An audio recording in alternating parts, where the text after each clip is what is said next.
Puji nama Tuhan, shalom Bapak Ibu yang kasih oleh Tuhan. Baik, terima kasih untuk responnya. Kita bersyukur buat kesempatan. Tidak terasa Bapak Ibu ya, 11 bulan kita telah lalui di tahun 2023 ini. Dan kita memasuki bulan yang baru. Bulan terakhir di tahun 2023 ini, biarlah kita terus semakin setia. Dan kita mau terus bersandar pada Tuhan. Dan di kesempatan yang indah pada malam hari ini, mari kita siapkan hati dan hidup kita untuk kita akan menerima berkat kebenaran firman Tuhan yang akan terus semakin meneguhkan kita untuk kita berjalan bersama dengan Tuhan. Kita akan pujikan bersama, ku bawa kepadamu ya Tuhan, persembahan yang indah melalui hidup kami. Ku bawa kepadamu, oh Tuhan, persembahanku ini. Ku ingin Engkau menerima korban syukurku melalui pujian. Ku bawa kepadamu ya Tuhan, ku bawa kepadamu, oh Tuhan, persembahanku ini. Ku ingin Engkau menerima korban syukurku melalui pujian. Takkan pernah ku bawa selain yang terbaik, yang harum dan sejati di hadapan tatamu. Yesusku, Yesusku, terimalah korban syukurku ini yang mengalir di hatiku sebagai persembahanku. Takkan pernah ku bawa selain yang terbaik, yang harum dan sejati di hadapan tatamu. Yesusku, Yesusku, terimalah korban syukurku ini yang mengalir di hati, yang mengalir di hatiku, yang mengalir di hatiku sebagai persembahan. Untuk doa sebelum firman kami serahkan kepada diaken yang melayani. Tuhan Yesus, kami naikkan syukur kami kehadirat Tuhan, karena kasih dan kemurahan Tuhan. Kalau pada malam hari ini kami dapat memuji, memuliakan nama Tuhan, biarlah puji-pujian kami menjadi persembahan yang berkenan di hadirat Tuhan. Dan pada kesempatan yang terindah pada malam hari ini Tuhan, kami siap untuk menerima berkat firman Tuhan. Olehnya ya Tuhan Yesus, berfirmanlah bagi kami semua Tuhan, dan berkati kami Tuhan, untuk kami dapat mengerti setiap firman yang akan kami terima, dan kami dapat melakukannya di dalam kehidupan kami. Dan kami percaya bahwa Tuhan Yesus sudah memberkati dan mengurapi Bapak Gembala dengan kekuatan, hikmat, keberanian untuk menyampaikan kebenaran firman pada malam hari ini kepada kami semua. Terima kasih ya Tuhan Yesus, hanya di dalam nama Tuhan Yesus Kristus kami sambut firman Tuhan. Haleluya. Amin. Amin. Terima kasih doanya, ya Kenjuli Raharjo. Puji Tuhan, haleluya. Shalom keluargaku semua. Iya, selamat malam. Kita berada di PA hari khusus ya. Ini memang masih agak kagok kelihatannya beberapa kawan saudara kita karena memang menyadari bahwa saking taatnya jemaat yang kami layani, dan ini omongan tulus ya dari saya, ada di antara beberapa saudara yang di waktu-waktu lalu membuat plotting kesempatan untuk dapat hadir, ya, menerima undangan Tuhan seperti ini. Artinya mereka sudah mungkin membuat satu hari Kamis itu ya menjadi spesial, sehingga ya dari sana sudah dikhususkan ya untuk dapat hadir di dalam ibadah. Sehingga ketika ada hal yang berkaitan dengan perubahan, walau sudah saya umumkan sih ya sebetulnya beberapa waktu lalu, untuk kali ini saja ya, untuk kali ini saja kita berada di hari Rabu.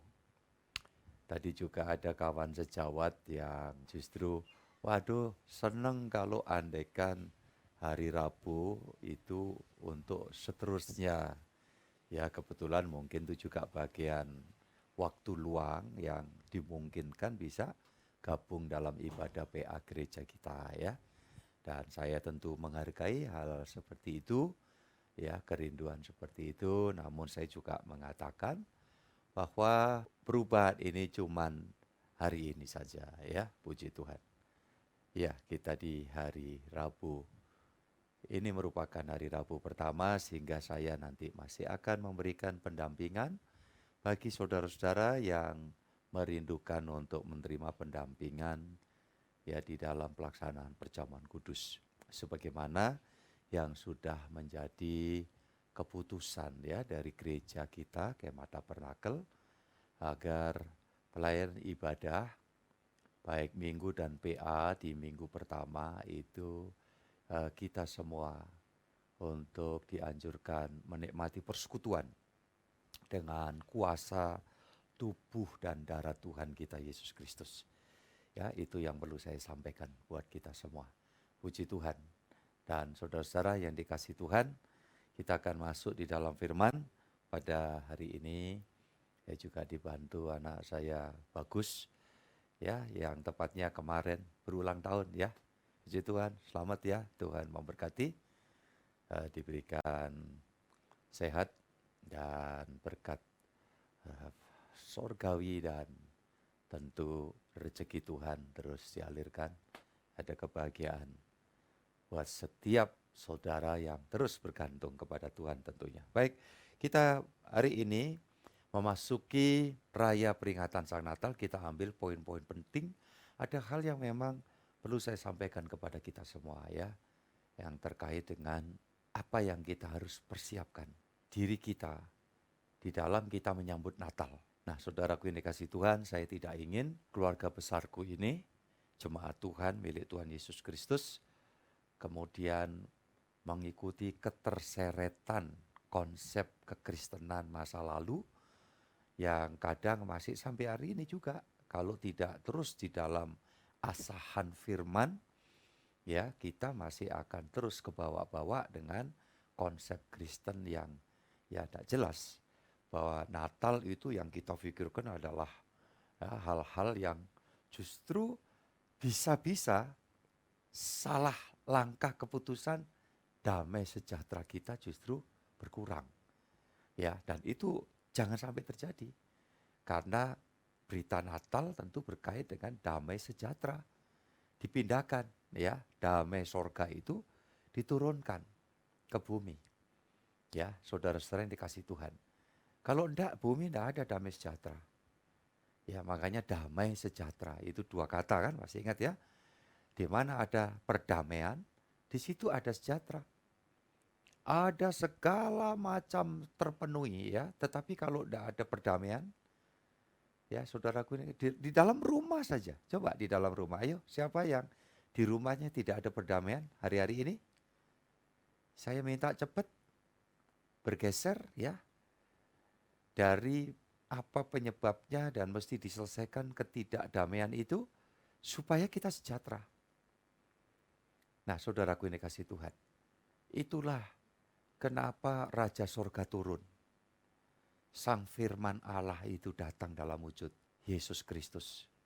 Karena Natal itu artinya kelahiran. Maka saya bilang, Sang Natal itu yang kita rayakan adalah Yesus. Bukan ya Sinterklas, Santa Claus. Itu orang-orang yang dikategorikan orang kudus atau orang suci. Ya, bukan. Yang kita rayakan Natal itu adalah ya sosok pribadi yang tunggal, ya, only one, yang menyangkut sorga, kemudian dideklar di bumi ini, dideklarasikan, supaya kita diproses untuk berpikiran sorga sebelum kita pulang nanti kembali ke sorga. Karena pulang kita itu pasti ke sorga. Yang setuju, yakin, katakan amin. Iya, bukan nanti meninggal kemana, gak jelas itu, oh enggak. Kalau saudara beriman, Kristen, sungguh-sungguh menyambut Sang Natal di dalam hidupmu, dari tahun ke tahun, sampai tutup usia kita. Saudara, kepastian sorga, ini enggak berlebihan. Ya, bukan takabur, bukan. Ini adalah ungkapan-ungkapan counter-counter yang ingin melemahkan keimanan Kristen. Karena apa? Ya, ingin memasukkan pola pendapat kepercayaan yang lain ya untuk diterapkan di Kristen. Ya udah bisa dong, ya kita tolak. Iya kan? Kalau ada orang, wah kita itu masih tidak jelas, tidak ngerti. Perjalanan kita ini nanti kalau meninggal mau kemana itu kan masih belum ada kejelasan. Itu bukan iman Kristen. Iman Kristen titik tolaknya pada perkataan Tuhan Yesus. Aku dari atas ke bawah, aku sedang mempersiapkan kamu semua yang di bawah untuk aku bawa naik ke atas. Karena aku pergi ke sana untuk menyediakan, ayo saudara ucapkan apa? Iya, tempat bagimu. Nah itu sebabnya kalau ada ungkapan-ungkapan ketidakjelasan yang seolah itu kita mau dipengaruhi ikut berpikir seperti itu, ya kita tolak dong. Loh kita ngomong dengan rendah hati ya, tetapi bernada kesaksian. Untuk apa? Oh itu mungkin pandanganmu begitu ya, mungkin sebagian orang begitu, tapi saya kok mempunyai keyakinan. Nah, keyakinan kan hak setiap orang.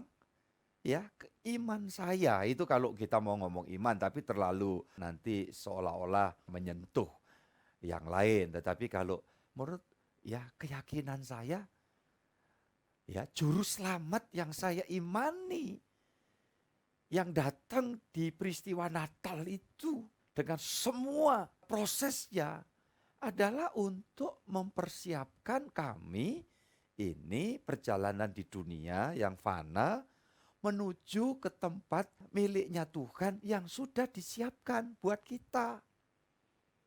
Ya, buat kami, bolehlah ya. Kalau mungkin sementara kita belum mau diterima begitu. Ya, tapi kita harus tegas, jelas. Saudara-saudara yang dikasih Tuhan. kita kadang-kadang kebawa begini juga. Ini oke lah, disclaimer dulu ya, saya sampaikan kepada kita. Ketika orang bilang, ya ke surga itu kayak peribahasa, ya banyak jalan menuju Roma. Pernah dengar saudara?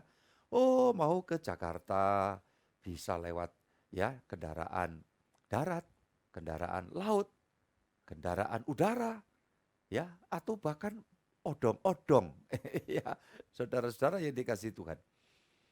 Kita harus mengatakan, oh iya memang pada umumnya begitu. Tapi keyakinan saya, loh punya hak kan? Orang lain juga, wah keyakinan saya, lah kenapa kita tidak mengikuti? Ya, mereka pakai keyakinan saya, nah begitu. Setahu saya seperti yang Sang Natal, Tuhan Yesus itu berkata, aku ini jalan. Yang kedua apa? Tolong. Kebenaran. Dan yang ketiga apa? Hidup. Tidak seorang pun kembali kepada Bapa, kepada Allah, dalam bahasa Ibrani kepada Yahweh, kalau tidak bersama aku, firman yang berwujud ini, Yesus. Nah, Yesus berkata, kalau tidak bersama dengan dia, ya itu keyakinan saya. Makanya saya tidak bisa nentukan ya pakai cara saya. Wong ini urusan surga kok. Iya kan? Ayo coba saja kalau ini kaitannya saya dengan menentukan rumah orang yang lebih terhormat ya, hendak menerima saya, kemudian untuk masuk di situ berbagai aturannya itu juga ya, SOP-nya juga sudah ada. Apa terus kemudian untuk masuk ke rumah ya orang yang terhormat itu saya bisa semena-mena dengan mengeterapkan ini cara saya, ini tradisi saya, ini metode saya. Ayo, kira-kira gimana? Saudara-saudara dikasih Tuhan, tidak bisa. Ya contoh lebih dekat lagi analoginya kalau ya kita mau berkunjung kepada Pak Presiden kita yang sekarang. Ya kalau yang akan datang nggak tahu, kita belum tahu kan gitu kan. Siapa aja lah terserah saudara mau milih siapa saja. Presiden kita sekarang Pak Jokowi. Ya, beliau di mana? Istana. Kita mau datang sowan ke sana. Ya, ada waktunya diterima, tetapi semua prosedur sesuai dengan SOP-nya itu juga kita harus taati. Iya kan? Saudara-saudara dikasih Tuhan. Mungkin kebiasaan kita ya, mungkin di daerah di mana kan ada kebiasaan-kebiasaan yang bawa parang itu bawa kemana-mana. Kalau di pedesaan juga enggak masalah, iya kan? Begitu orang tuh keluar rumah ya bawa parang atau bawa apalah sejenisnya sajam ya, senjata tajam. Karena itu tradisinya. Tapi kemudian kalau kita mau pergi sowan presiden di sana, tentu kita harus ikuti prosedur. Begitu sampai di situ, langsung penjaga pas pampresnya berkata, wah itu enggak boleh.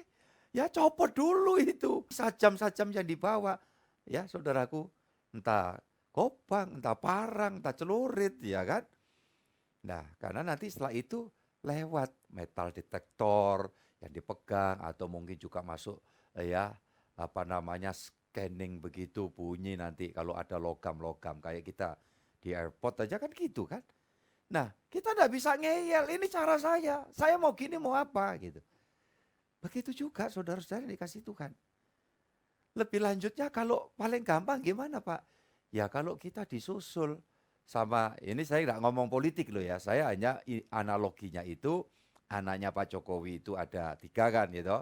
Mas Gibran, Mas Kaisang sama Mbak siapa itu yang istrinya Mas Bobi yang di Medan itu. Sekali lagi ini nggak ada kaitan politik. Tetapi analogi ini sederhana, kalau kita mau lebih mudah ya tahu prosedur, tahu ini, ya kalau kita diajak bareng sama ya salah satu putra atau putrinya, ya ayo Pak kita sowan Bapak, oh siap gitu ya. Saudara kan dikasih Tuhan, sudah dikasih tahu dulu sebelum sampai di depan pos penjagaan, ini nggak boleh, yang gini ini jangan, pakaian yang sopan, ya kan. Nah, oh saya tak bawa rangsel, lu isinya apa Pak? Anus, Ya barangkali nanti sampai di sana nggak disuguhi, jadi saya sanggup nasi kerawu. Ya, saudara-saudara kasih petunjuk, nggak usah. Nanti di sana pasti disuguhi sampean sama ya petugas istana, kan gitu. Dikasih tahu semua. Itulah Sang Natal datang untuk mengajari kita apa yang harus kita lakukan itu, sehingga nanti waktu kita berangkat ke sana didampingi oleh Tuhan kita Yesus itu. Begitu sampai di sana, Tuhan Yesus juga bilang, "Yuk masuk, ini rumahku, ayo." Ya, anggap rumah sendiri gitu. Nah, masuk kita. Ya, jadi saudara-saudara yang dikasih Tuhan. Itulah kekristenan. Makanya jangan ngeyel. Oh, untuk kita bisa disambut, diterima oleh penguasa di sana, pokoknya aku itu melakukan begini, melakukan begitu, aku mau bagi-bagi kekayaan dulu di sini, di situ. Tapi kalau yang punya istana tidak berkenan untuk kita datang, apa artinya semua yang kita lakukan? Ya kan? Yang pertama-tama itu perkenanan dulu. Kita diperkenan untuk sowan ke sana, baru prosesnya kita dididik, dilatih. Ya kan? Ya, tentu saja beliau itu ndak segan atau ndak anti, walaupun mungkin saya latar belakang umpama residivis atau bromocora ya toh. Tapi putra beliau ya salah satu memberitahu kepada bapaknya, sudah bertobat orang ini, Pak, gak usah khawatir. Ya gitu kan. Udah berubah ini. Ya Pak Hendri ini bukan seperti Pak Hendri yang dulu gitu. Itu sebabnya kita lihat contoh hari ini ada orang yang nurut tetapi sempat juga tersendat perjalanannya. Dia masih ada di persimpangan karena namanya manusia itu juga kadang-kadang penuh keterbatasan. Tetapi tidak demikian pengalaman yang diperoleh setelah jumpa dengan Sang Natal. Ya, orang ini kawan kita sendiri dan pasti saudara yang sudah beberapa lama ikut Tuhan Yesus jadi Kristen pasti kenal kawan kita ini di dalam Matius pasal yang kedua. Yuk kita buka. Matius 2 ayat 11-12. Maka masuklah mereka ke dalam rumah itu dan melihat anak itu bersama Maria, ibunya. Lalu sujud menyembah dia, mereka pun membuka tempat harta bendanya dan mempersembahkan persembahan kepadanya, yaitu emas, kemenyan, dan mur. Dan karena diperingatkan dalam mimpi supaya jangan kembali kepada Herodes, maka pulanglah mereka ke negerinya melalui jalan lain. Haleluya, puji Tuhan ya. Saya tidak mau bicara banyak tentang sosok yang Maha Agung ini. Jelasnya ini adalah Tuhan Yesus. Ya, Sang Natal itu sendiri. Tapi kita ingin melihat satu gambaran perjalanan ya anak Adam. Ya, saya khawatir kalau ngomong anak manusia itu nanti bisa menjurus kepada sosok Tuhan Yesus yang berkali-kali juga beliau mengatakan ya anak manusia itu. Dia sedang mengutarakan tentang dirinya Sang Firman yang berwujud manusia. Yang sekalipun dia menyebutkan anak manusia itu kalau merujuk kepada diri beliau sendiri, itu artinya bahwa beliau memang adalah anak Allah. Yang dimaksud anak Allah di sini adalah Sang Firman yang mijil, yang datang, yang lahir dari Allah, ya, melalui keterlibatan seorang Maria. Ya, kenapa dikatakan lahir atau keluar dari Bapa? Ya, nah itu firman. Ya, sehingga di dalam Yesaya dinubuatkan kan? Ya, di dalam Yesaya pasal 55 ayat yang ke-11 itu, nah, bisa dibaca sekarang, dikatakan firman yang keluar dari mulutku.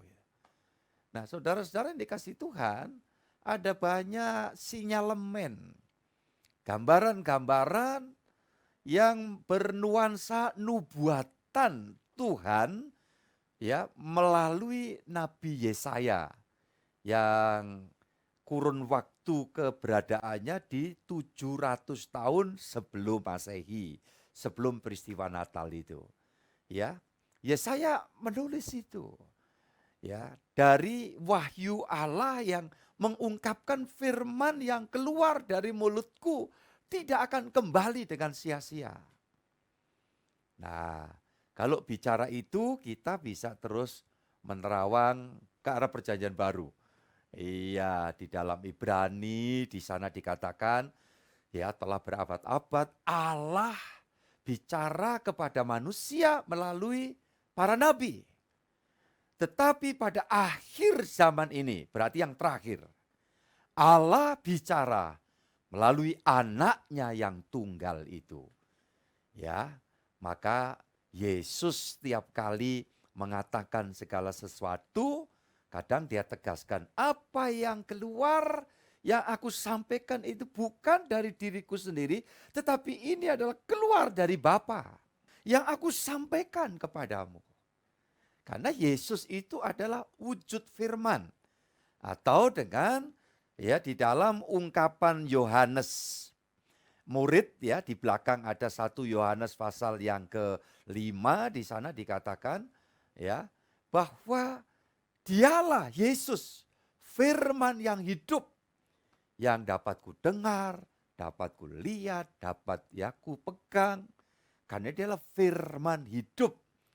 Nah, ini bisa lari lagi ke Perjanjian Baru juga Yohanes pasal 1 ayat 14 kan bahwa firman itu telah menjelma menjadi manusia. Firman menjadi daging, menjadi manusia.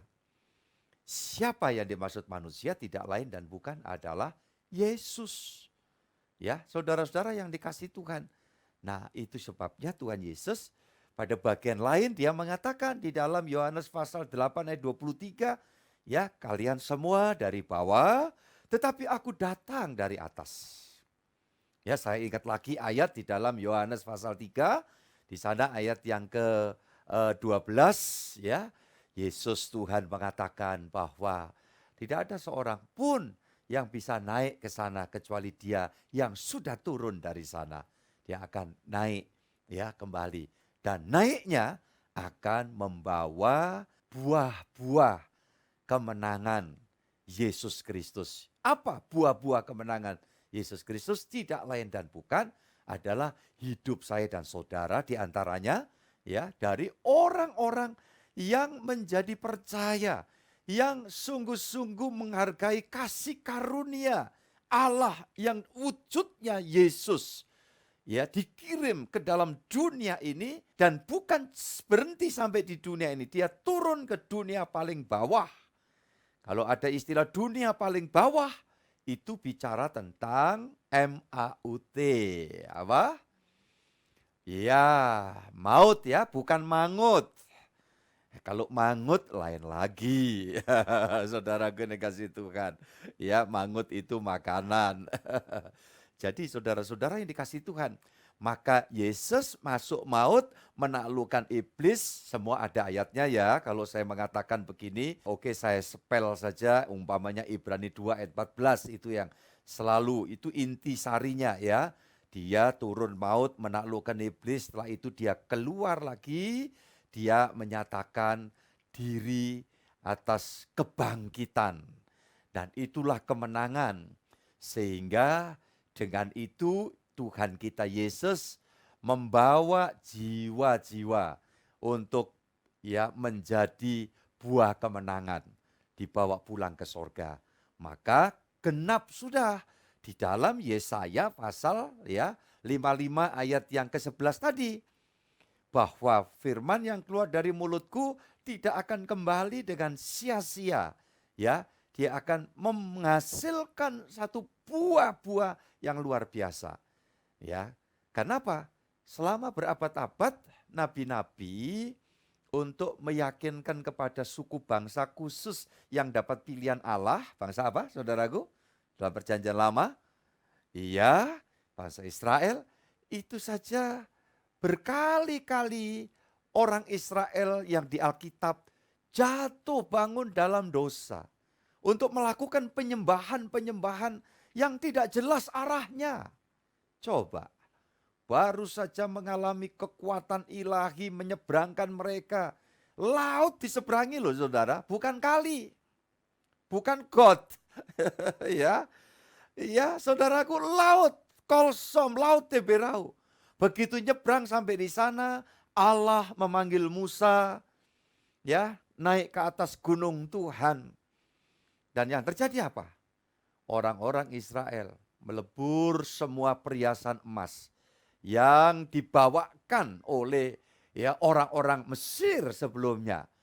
Dan yang dilakukan apa? Dilebur, dijadikan satu patung dalam bentuk anak lembu emas untuk tuangan persembahan korban entah kemana arahnya kan.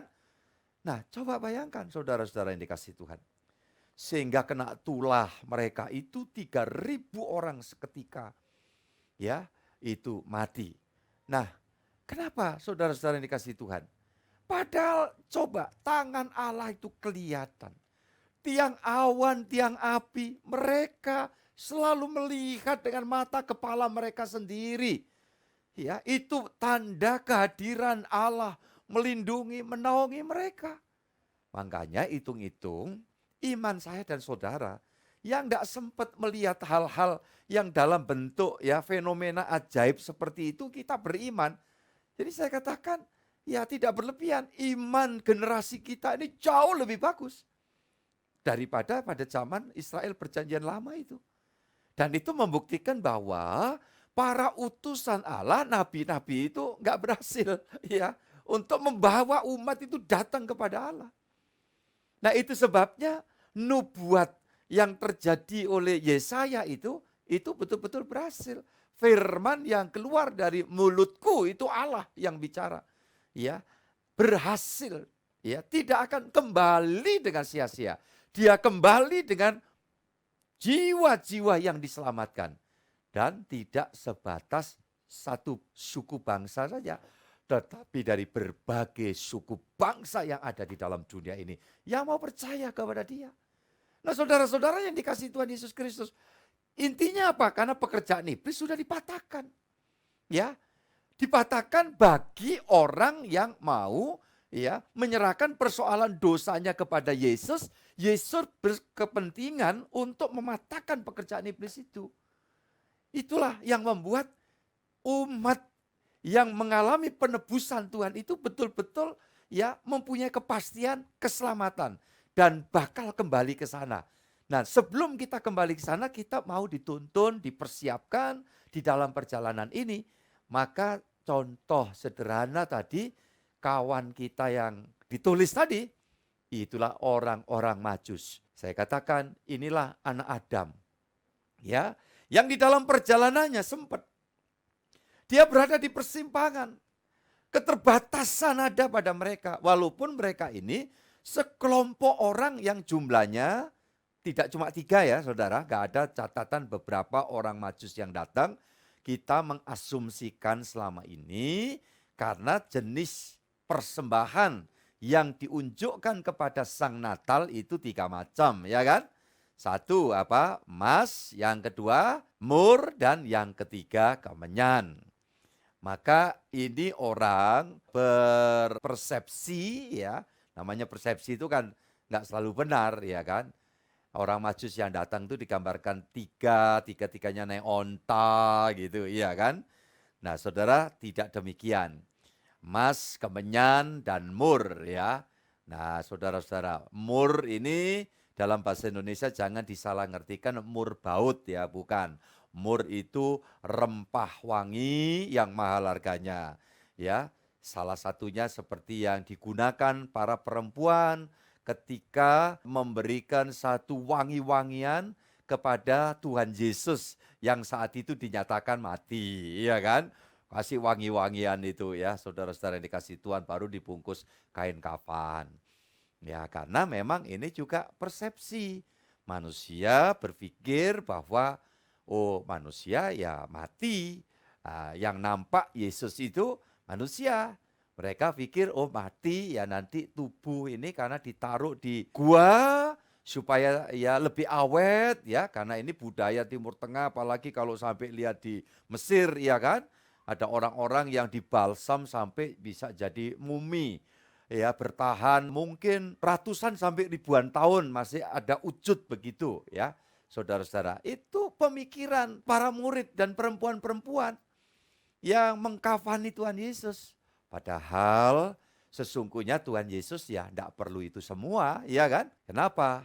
Ya karena nanti begitu Tuhan Yesus dimasukkan di dalam kubur, ditutup batu besar, penutup kubur, ya Yesus sudah seketika melepaskan semua itu.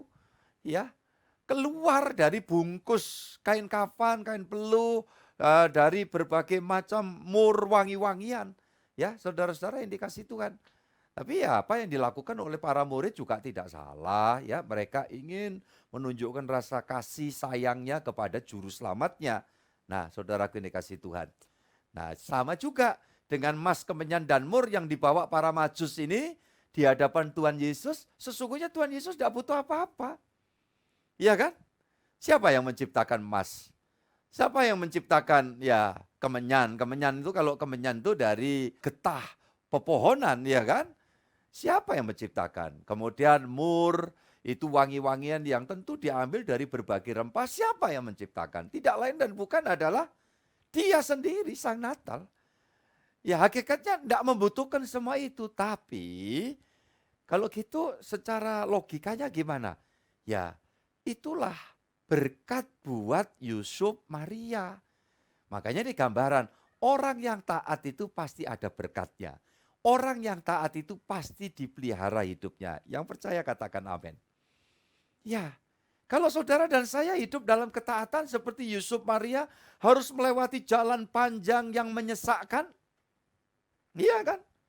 Saudara-saudara dikasih Tuhan.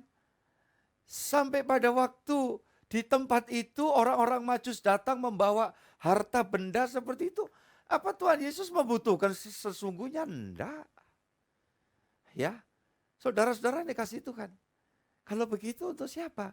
Ya inilah catatan buat kita semua. Yuk belajar taat yuk. Ya, kayak para Majus, kayak Yusuf, lebih-lebih kayak Maria. Nah, di situ kelebihannya. Maria itu bukan sosok manusia setengah malaikat, enggak. Ya, manusia biasa. Garis silsilahnya jelas. Dan pastinya Maria ini bukan Miriam, saudara Harun dan Musa, seperti yang mungkin dipikirkan oleh orang lain atau saudara kita yang lain. Makanya tepat kalau kita meyakini ya berarti bukan. Ya, sekarang udah jelas. Yang namanya Yesus itu tidak sama dengan Isa. Kenapa? Ya dari situ saja sudah kelihatan. Ini kalau bicara Maria, sudah bisa lihat. Maria dan Yusuf ada silsilahnya. Tapi kalau kemudian Maria itu disebut ya Maryam ya tidak masalah. Tapi kalau Maryam itu identik sama Miriam, saudaranya Harun dan Musa itu beda 1,5 sampai 2.000 tahun. Ya, jadi zaman Musa sampai Tuhan Yesus datang itu. Kira-kira 1.500 sampai 2.000 tahun, kurang lebih dah. Ya ini kalau data secara ini nanti bisa hitung-hitungan itu. Jelas beda dong, beda orang. Kalau gitu ya beda lagi. Antara Sang Natal yang kita imani, yakini karena yang bersangkutan Sang Natal itu kemudian dia menyatakan akulah kebangkitan dan hidup. Ya, dan betul-betul dia mati, turun ke maut, dia bangkit keluar dari maut, itu jelas. Kalau kemudian ada yang dimiripkan katanya ini Isa, tetapi dia tidak mati. Begitu saja dia langsung diungsikan, begitulah kasarnya, diangkat oleh Allah. Nah, berarti bukan yang kita imani itu. Saya kira itu lebih bijaksana ya. Makanya keputusan Menteri Agama yang lalu, moga-moga sudah terbit, saya belum pegang kalender ya yang dibagikan di mana-mana, ini sudah terlalu banyak kalender, kadang nanti kalau udah waktunya itu akan ditulis ya wafat Yesus Kristus. Jadi tidak ditulis lagi wafat Isa Al-Masih, dan saya lebih setuju. Karena memang jelas ya berbeda. Saudaraku, di proses kelahirannya saja Alkitab memberitahu ya Sang Natal Yesus Kristus itu lahir ya di kandang Bethlehem. Tuhan Yesus yang nampak kecil itu dibaringkan di atas balungan. Ya. Kemudian di versi lain ditulis, dikatakan di sana bahwa Isa itu lahirnya di bawah pohon kurma. Nah, ya berarti beda kan? Ya kalau beda ya sudah beda sejarah, beda kisah, ya kemungkinan besar beda sosoknya. Nah, seperti itu. Nah, kita tidak bermaksud untuk kemudian mencampuri wong itu tulisannya itu yang diyakini ya monggo. Ya, kita tidak ingin memasukkan prinsip kita ke dalam kepercayaan agama yang lain. Itu salah, kita intervensi. Sebaliknya juga, saya juga berharap gitu. Hal-hal yang memang berbeda, ya tolong jangan dimasukkan di dalam prinsip kekristenan. Sudut pandang kita terhadap Sang Juru Selamat, Sang Natal, Tuhan Yesus, sosok yang turun dari sorga, ya itu sangat jelas demikian. Maka juga kiranya kawan-kawan kita siapapun, ya jangan ingin memaksakan bahwa oh Yesus tuh manusia, kalau dikaitkan Yesus dengan Isa gitu. Isa itu manusia biasa gitu. Ya, yang dipanggil menjadi utusan. Ya, dipaksakan kita untuk ngikuti begitu. Pemikiran itu tentu kita tidak bisa mengikuti prinsip-prinsip itu. Kalau itu kepercayaan saudara kita yang lain, monggo ya. Monggo, silakan.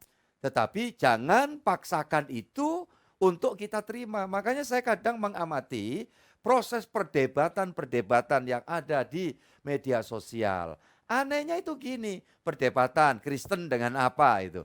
Kok langsung yang disoroti itu langsung dikejar-kejar itu Yesus itu siapa? Ini kalau prinsip kami tidak demikian ya. Loh, kenapa kok tidak ada sesi yang berikutnya kita juga menanya balik? Kan gitu. Menanya balik tentang ya sosok yang diyakini oleh saudara kita itu kan.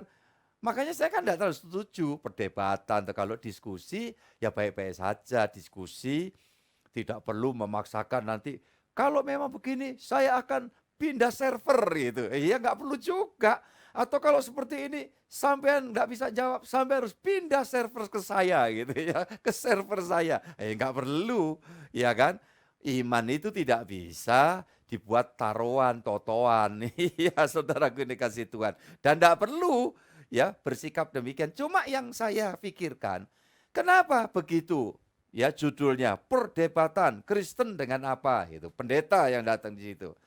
Ya, kemudian saudara kita dari kepercayaan lain tuh wah terus nyoroti Yesus tuh begini, ya. Nah, oke, ini kemudian kan jawab, ya dah. Jawab kadang-kadang belum sampai jawaban ini juga sudah dikonter balik gitu. Loh harusnya kalau ini jawab ya ini oke, diam dulu, mau terima apa enggak silakan, ya kan. Kemudian setelah ini clear, harus ada sesi untuk yang pendeta ini juga tanya balik. Yang kamu imani itu begini-begini itu sudah benar kah gitu loh. Loh iya kan? Ini jadi saya kayak kayak ini sementara KPU sedang memikirkan proses debat calon presiden. Tidak ada kaitan ya saudara-saudara yang dikasih Tuhan. Ini cuman saya nyoroti saudara kemungkinan berapa diantaranya menemukan ya channel-channel perdebatan Kristen dengan apa. Nah ujung-ujungnya yang dicecer tuh pendetanya. Lo kok mau gitu loh. Ya harusnya balik dong. Nangkep ya, maksud saya tolong sudah kasih sandi itu kalau saudara nangkep yang saya maksudkan. Loh iya dong, ya tanya, kan gitu. Loh sampean percaya kepada apa? Siapa dia? Ajarannya apa? Ya, loh kita kan punya hak balik. Tapi kenapa selama ini yang dipelonco itu kok pendeta? Lah ini pendeta-pendeta ini tolong kawan-kawan sejawatku. Ya, coba sekarang mulai berpikir yang lebih luas lagi. Ya, kita memang berkesempatan untuk bersaksi is okay. Mendapatkan pertanyaan-pertanyaan yang terpadu seperti itu, yang dipandu oleh moderator dan sebagainya. Harusnya ada janji, kita juga balik tanya. Jangan nanti kalau kita tanya sudah dianggap kita ya melakukan penghinaan. Nah ini kan salah. Iya kan? Keliru lah, kita terus bagaimana itu? Ya, apa begitu terus? Makanya kalau perlu nggak ada itu perdebatan-perdebatan. Ya, jadi harapan saya kiranya dari seorang hamba Tuhan kecil ini memberikan suatu pemikiran. Ya, kalau memang seperti itu harus berimbang. Teman-teman pendeta juga ngajukan. Oh ya, saya juga nanti akan tanya balik loh, ya. Lah, di situ butuhnya kita betul-betul mempunyai satu kapasitas untuk memiliki pemahaman yang lebih luas lagi. Kita belajar. Ya, jadi saudara-saudara yang dikasih Tuhan, untuk kita betul-betul berimbang kalau dalam pembicaraan. Tapi oke lah, kalau memang nggak usah ada perdebatan. Ya, saudara-saudara cukup bisa dimengerti. Makanya kalau sudah dengar begitu, saya ambil ini di sini, ini yang ada pentingnya ya untuk kita pahami. Baik, jadi kita sudah tinggalkan itu. Harapan saya kiranya kawan-kawan pendeta, para apologet Kristen ya di dalam mengiyakan adanya, saya tidak mau pakai istilah tantangan lah ya, tetapi ajaan untuk diskusi oke, ya harus juga berimbang. Ya, ketika ditanya tentang sosok Tuhan Yesus kita jawab, kita juga tidak maksakan supaya kamu maksa orang itu walaupun percaya kan egonya tinggi kan. Ya, biarlah nanti berjalan waktu ya, mungkin secara diam-diam dia di mana terus kemudian berkata, "Oh, Yesusnya ya, saudara bagus. Aku minta ampun." Oh, ya tahu gitu ya. Minta ampun, ampuni dosaku, aku salah gitu. Tidak mustahil, tidak mustahil. Jadi jangan paksakan kita mesti lihat ngapain. Kita itu nggak disuruh Tuhan tuh maksa orang, nggak disuruh Tuhan itu juga untuk ya uju-uju enggak. Tapi kita yang mempunyai pengalaman perjalanan, kepastian ya mengalami kuasa Tuhan tuh cerita saja. Gitu loh cerita. Orang nolak ya sudah nggak masalah. Ya enggak perlu sakit hati. Ya saudara-saudara nggak rugi. Tetap aja kita akan menikmati tuntunan pimpinan Tuhan. Oke, moga-moga sedikit memberikan masukan kepada para kawan ya apologetika Kristen di dalam memberikan tanggapan-tanggapan. Kalau ajaan mesti harus berimbang. Kita ditanyai tentang Tuhan Yesus, kita juga tanya balik, nggak kurang materi. Kalau saudara buka di dalam sosial media, untuk nanti juga bisa bertanya balik. Setajam pertanyaan-pertanyaan itu tetapi dengan bijaksana. Ya, saudara-saudara yang dikasih Tuhan. Kembali kepada anak keturunan Adam adalah orang-orang Majus ini. Kita kadang-kadang ada di persimpangan. Ya, ketika orang-orang Majus itu mendengar perkataan Herodes, siapa yang ngerti, iya kan? Kalau Herodes itu ngomongnya cari sampai setelah kamu mendapatkan di mana raja itu lahir, kembalilah kepadaku sebab aku mau sujud menyembah kepada dia. Ini nggak usah orang lain, kita sendiri juga itu seolah di persimpangan. Iya kan? Padahal tidak mungkin tersirat sedikit pun di hati Herodes ya, yang bergelar raja itu di situ untuk kemudian mau menyembah Yesus yang diberitakannya sebagai raja, ya. Bukan raja orang Yahudi sebenarnya, raja di atas segala raja, raja seluruh alam semesta. Nah, kalau dilihat ini, wah ini raja orang Yahudi, ini kompetitor berat buat Herodes. Nah, tetapi itulah keterbatasan. Nah, kalau seperti itu bagaimana? Kita ikuti perjalanan orang Majus sampai ketemu dengan Sang Natal. Begitu perjumpaan dengan Sang Natal, Sang Juru Selamat itu. Saudaraku, cawe-cawenya surga terjadi. Sehingga di dalam ayat yang ke-12 itu tadi ditulis, dikatakan di sana, ya, setelah diperingatkan dalam mimpi. Ya, maka para Majus itu kembali melewati jalan lain. Yang semestinya kalau tidak ada campur tangan intervensi surga, tentu orang Majus balik ke Herodes. Loh iya kan? Tapi kerajaan surga itu, ya maaf, tidak sebodoh itu. Itu loh saudara yang dikasih Tuhan. Makanya saya ingin mengajak setiap kita betul-betul memiliki pengenalan dan berlanjut kepada penguatan iman berdasarkan prinsip-prinsip kebenaran ini. Ya, tidak sekedar cuma barangkali maaf membeo, ya, tidak. Ya, saya cara menyampaikannya itu memang menstimulus untuk saudara kemudian belajar, melihat, ya mencari data. Itu tujuannya untuk mengasah kita supaya kita menerima penguatan iman. melalui kebenaran, ya, sabda Allah itu. Makanya yang kita siapkan di dalam menyongsong Raya Natal ini bukan persiapan ya berbagai macam pernak-pernik ya, boleh, tetapi itu bukan utama. Yang paling utama adalah pengenalan kita kepada sosok Sang Natal itu semakin paripurna, semakin jelas. Saudara yang dikasihi Tuhan, puji Tuhan, ya. Dan kalau sampai demikian, yang terjadi orang Majus atau kita semua tidak ada di persimpangan lagi. Bisa bedakan. Orang Majus berpikir, ah iya, makanya kita ini harus ketemu Tuhan Yesus dulu.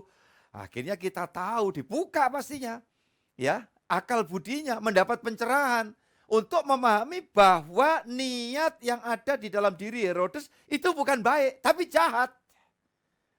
Nah, kemudian kan orang Majus meneruskan nanti mencari berita, ya kan? Walaupun tidak secepat sekarang pemberitaan itu. Tetapi di kemudian hari kan mendengar bahwa Herodes ngamuk berat. Semua bayi laki-laki 2 tahun ke bawah di Israel dibantai habis. Nah, mereka akhirnya, wah bener kalau gitu. Coba kalau sampai kita pulang dari penyembahan membawa emas kemenyan dan mur kembali ke Herodes, kemudian Herodes melakukan satu tindakan, apakah ini bukan satu penyesalan buat kita semua para Majus, menyebabkan korban banyak hal. Kalau untuk Yesusnya sih saya enggak khawatir gitu loh.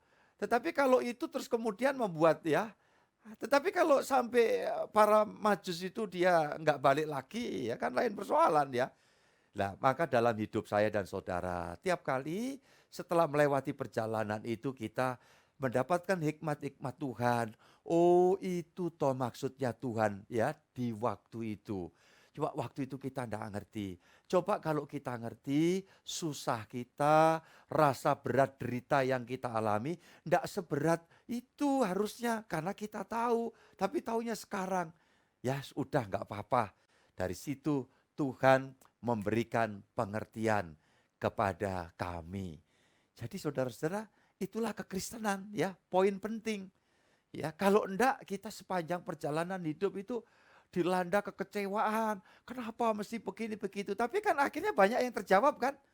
Oh, taunya Tuhan gitu. Untung aku yang lalu enggak begini. Untung aku yang lalu enggak begitu. Itu loh, saudara-saudara yang dikasihi Tuhan. Di dalam Tuhan ada pencerahan yang luar biasa. Yuk kita lanjut Roma 6 ayat 22. Tetapi sekarang, setelah kamu dimerdekakan dari dosa dan setelah kamu menjadi hamba Allah, kamu berela buah yang membawa kamu kepada pengudusan dan sebagai kesudahannya ialah hidup yang kekal. Jadi saudara-saudara yang dikasihi Tuhan, ya kayak orang Majus itu melewati ya proses. Dikatakan sudah kamu sudah mendapat kelepasan, kebebasan. Kamu tidak hidup di dalam kedagingan lagi. Coba kalau ngikuti ya pengaruh dari Herodes ya terus kita terintimidasi. Ya, kalau kita nggak di dalam Tuhan coba. Ya ngomong beragama sih beragama kita, ya kan? Ya, wong udah Kristen aja kadang kalau nggak terus dikucek sama firman. Ya, sik percaya firasat-firasat, jidat kejeblokan cicak. Waduh, ini firasat apa? Iya kan? Saudaraku, bawa piring makan, kemudian terpental piringnya, makanan terserak gitu. Wah, firasat apa? Padahal itu bukan urusan firasat. Kita aja yang meleng, kita aja yang kurang cermat. Ya kan? Jadi saudara-saudara yang dikasih Tuhan, ada banyak hal, wah ini firasat apa kok kesandung? Ya, jelilatan kok. Ini bahasa Surabaya ini jelilatan, meleng. Makanya kesandung. Ya, apa salah batunya? Batunya dari tadi juga di situ. Saudara-saudara yang dikasih Tuhan ya. Nah, kalau kita ada di dalam pertolongan Tuhan, jadi lain. Walau kadang jalan hidup memang tidak terus kemudian mulus begitu saja. Ya, saudara-saudara, di dalam Tuhan kita masih menghadapi proses. Tidak apa-apa. Tidak apa-apa kalau itu ada di dalam tuntunan Tuhan. Kayak orang Majus ini. Ya, kita bisa menerjemahkan jalan yang baru ini ada yang pernah pendeta mengkhotbahkan jalan sukacita, jalan penuh kegirangan. It's okay ya, tidak ada yang salah. Tetapi artinya perjalanan kita itu dituntun oleh Tuhan. Nah, dituntun oleh Tuhan, kadang-kadang sesaat kita ya mungkin krisis pengertian. Kenapa kok kami ngalami seperti ini? Ya, jalan hidup sebagai anak Tuhan, Kristen sejati, tidak selalu leha-leha, tidak selalu mulus, tidak selalu lebar. Justru Tuhan ngasih tahu, awas ya, di dunia ada dua macam jalan, satu lebar dan yang satu apa? Iya, sempit. Jadi saudara-saudara yang dikasih Tuhan, Tuhan sudah kasih tahu. Nah ini ya saudara-saudara coba kita compare dalam perjanjian lama, Keluaran 13 ayat 17-18. Apa kata Tuhan terhadap orang Israel yang sudah berjalan dalam tuntunan Tuhan? Setelah Firaun membiarkan bangsa itu pergi, Allah tidak menuntun mereka melalui jalan ke negeri orang Filistin, walaupun jalan ini yang paling dekat, sebab firman Allah. Jangan-jangan bangsa itu menyesal apabila mereka menghadapi peperangan, sehingga mereka kembali ke Mesir. Tetapi Allah menuntun bangsa itu berputar melalui jalan di padang gurun menuju ke Laut Tiberau, dengan siap sedia berperang berjalanlah orang Israel dari tanah Mesir. Ayo kita terus siap ya, bahwa perjalanan bersama dengan Tuhan sudah diberitahu dulu, tidak selalu langsung wush itu ya. Tuhan kadang sengaja buat putar-putar, tapi ada tujuannya. Oke, lanjut. Keluaran 15 ayat 13 sampai 16. Dengan kasih setiamu, engkau menuntun umat yang telah kutebus. Dengan kekuatanmu, engkau membimbingnya ke tempat kediamanmu yang kudus. Bangsa-bangsa mendengarnya, mereka pun menggigil. Kegentaran menghadapi penduduk tanah Filistin. Pada waktu itu, gemparlah para kepala kaum di Edom, kedahsyatannya menghinggapi orang-orang berkuasa di Moab. Semua penduduk tanah Kanaan gemetar. Ngeri dan takut menimpa mereka. Karena kebesaran tanganmu, mereka kaku seperti batu. Sampai umatmu menyeberang ya Tuhan, sampai umat yang kau peroleh menyeberang. Ya, kita lihat ini ya. Saudara-saudara yang dikasih Tuhan. Tuhan membawa kita dan Tuhan bertanggung jawab untuk memberikan tuntunan dan pembelaan. Lanjut, Keluaran 23 ayat 30 dan 31. Sedikit demi sedikit aku akan menghalau mereka dari depanmu, sampai engkau beranak cucu sedemikian, hingga engkau dapat memiliki negeri itu. Aku akan menentukan batas daerahmu dari Laut Tiberau sampai Laut Filistin, dan dari padang gurun sampai ke Sungai Efrat. Sebab aku akan menyerahkan penduduk negeri itu ke dalam tanganmu, sehingga engkau menghalau mereka dari depanmu. Saya minta saudara mencermati kalimat sedikit demi sedikit.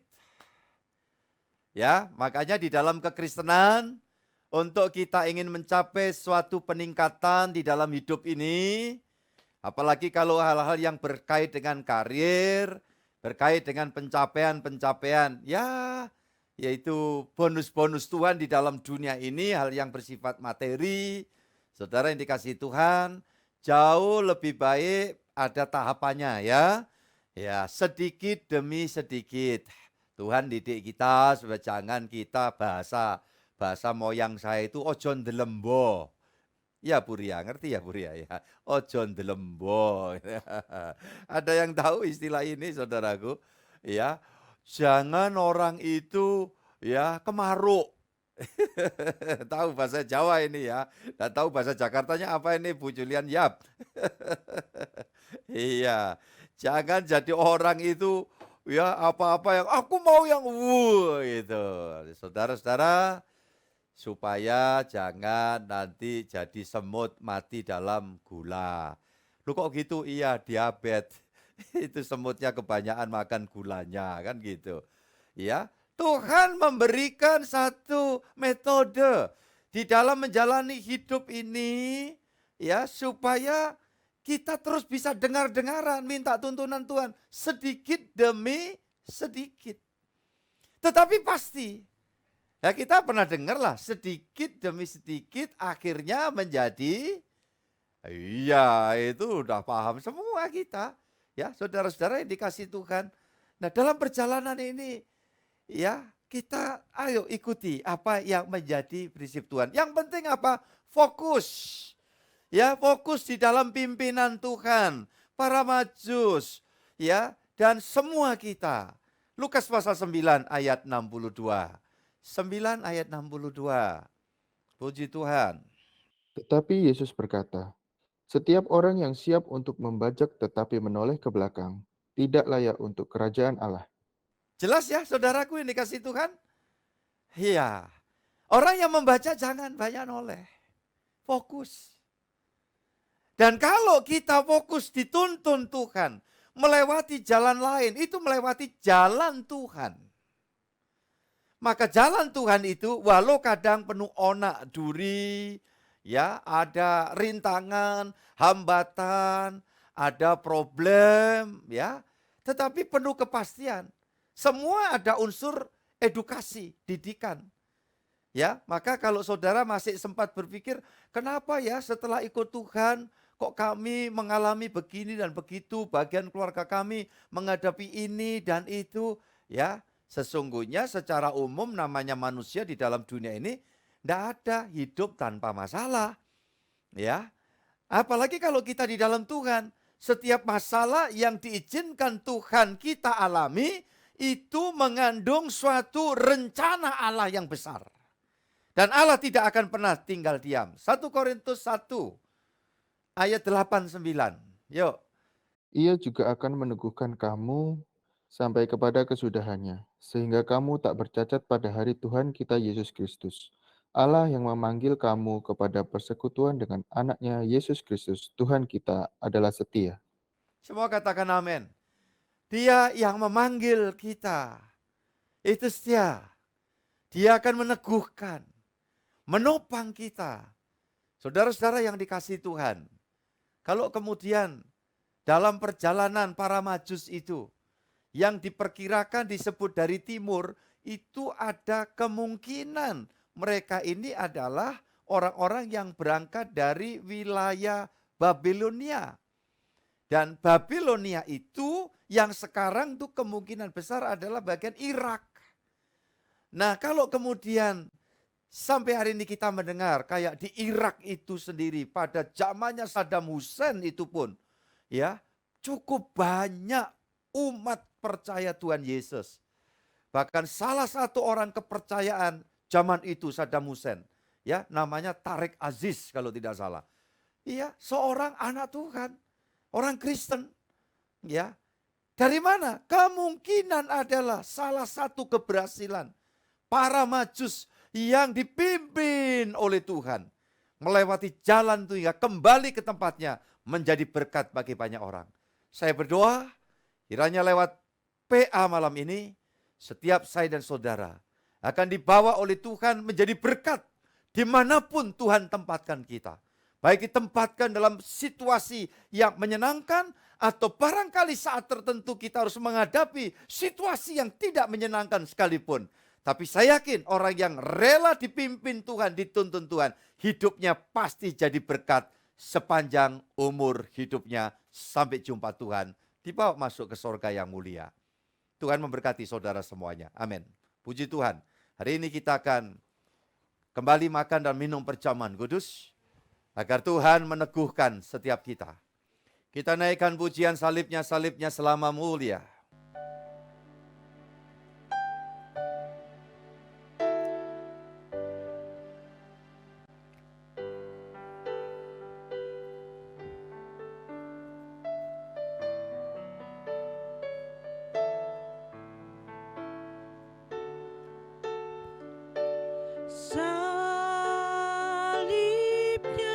Terima kasih Tuhan.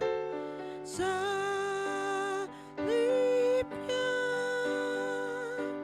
selama mulia,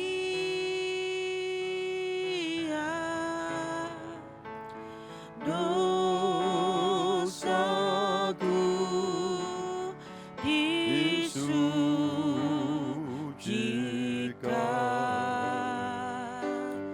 Oh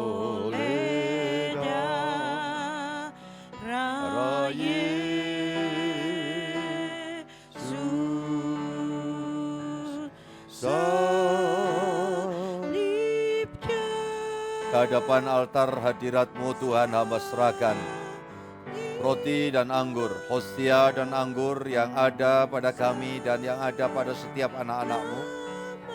Dikuduskan kiranya dan diberkati dalam persekutuan dengan tubuh Tuhan yang dipecah-pecahkan dan dengan kuasa darah Tuhan yang tercurah. Agar setiap kami yang makan dan minum menerima penguatan iman dalam sepanjang umur hidup kami. Oh, lidah Yesus.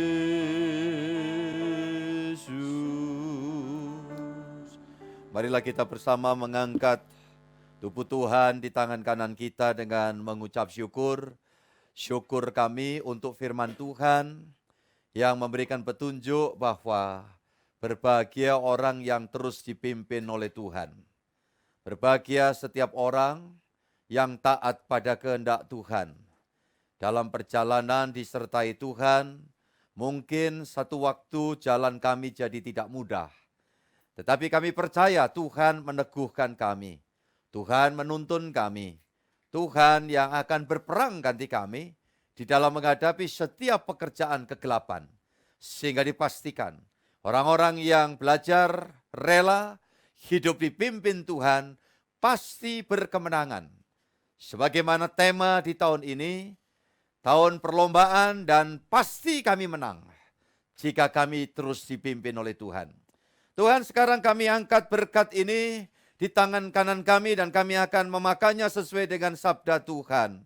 Dan ketika mereka sedang makan, Yesus mengambil roti, mengucap berkat, memecah-mecahkannya lalu memberikannya kepada murid-muridnya dan berkata, ambillah, makanlah, inilah tubuhku. Bukankah yang kita angkat ini dipersekutukan dengan kuasa tubuh Tuhan Yesus? Haleluya, kita makan bersama dengan iman kepada Tuhan Yesus Kristus.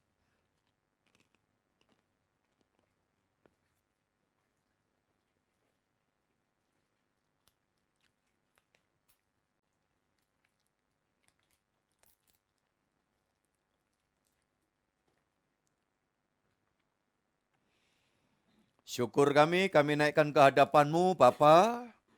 Dari awal bulan ini, bulan spesial bagi kami. Karena kami akan merayakan Raya Natal dengan penuh kesiapan. Yaitu prinsip-prinsip kebenaran yang kami laksanakan. Kami akan minum perjamuan yang kami angkat ini sesuai dengan sabda Tuhan. Sesudah itu yang mengambil cawan mengucap syukur lalu memberikannya kepada mereka dan berkata, minumlah kamu semua dari cawan ini, sebab inilah darahku, darah perjanjian, yang ditumpahkan bagi banyak orang untuk pengampunan dosa. Bukankah cawan berkat yang kita angkat ini dipersekutukan dengan kuasa darah Tuhan Yesus? Haleluya, kita bersama meminumnya dengan iman kepada Tuhan Yesus Kristus.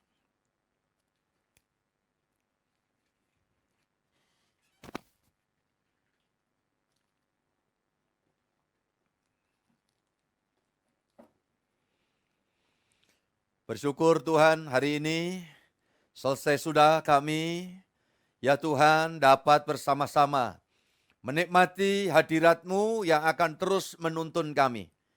Baik setelah lepas usai ibadah, sesungguhnya ibadah kami tiada berkesudahan. Setiap waktu kami terus dalam hadirat Tuhan. Hamba berdoa agar semua umat-Mu, keluarga besar kami, dimanapun berada, terus menikmati kemenangan, hasil dari kerelaan untuk jalan hidupnya dipimpin Tuhan. Kami yakin dan percaya, orang-orang yang taat menikmati janji Allah. Kuasa Tuhan dinyatakan, berkat Tuhan, berkat sorgawi, rezeki Tuhan terus dilimpahkan. Hamba pasrahkan setiap pribadi, rumah tangga, keluarga ke dalam tangan-Mu. Tuhan memberkati semua, Tuhan memberkati para pelayan Tuhan yang ada di studio pastori ini, ataupun juga yang ada di tempat masing-masing. Semua ada dalam lawatan Tuhan. Jerih lelah umat tebusan tidak akan pernah sia-sia. Terima kasih Tuhan. Kami boleh berjalan terus di dalam tuntunan anugerah Tuhan. Hamba pasrahkan hari-hari selanjutnya, khususnya di sepanjang minggu ini, sampai pada ibadah yang akan datang terus kami ada di dalam anugerah Tuhan. Terpujilah Tuhan sekarang sampai selamanya. Mari kita mengangkat tangan untuk kita bersyafaat untuk Indonesia. Kami bersama berdoa syafaat memberkati Indonesia. Bangsa kami, negara kami ada di dalam anugerah-Mu Tuhan. Ada dalam perhatian-Mu Tuhan. Engkau sendiri yang berkenan melimpahi damai sejahtera. Oleh karena keselamatan yang dari Tuhan melingkupi segenap umat-Mu, sehingga pekerjaan setan tidak mendapat kesempatan sedikit pun atas seluruh warga negeri kami.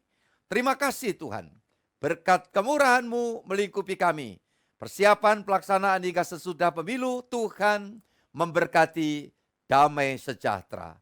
Terima kasih Allahku, kami muliakan Engkau sekarang sampai kekal selama-lamanya, dan kasih Tuhan Yesus melingkupi kami dari hari ini sampai Maranatha, sampai Tuhan Yesus datang yang kedua kali, hendak menjemput dan mengantar kami pulang ke Firdaus Sorgawi.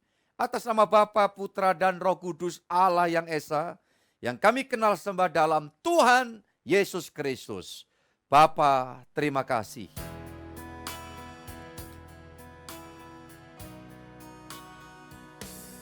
Bapa, terima kasih.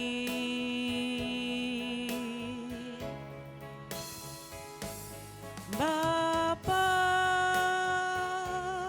terima kasih.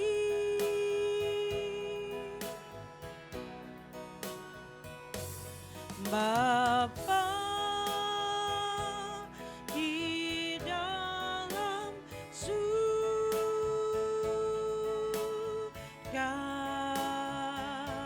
syukur, terima kasih.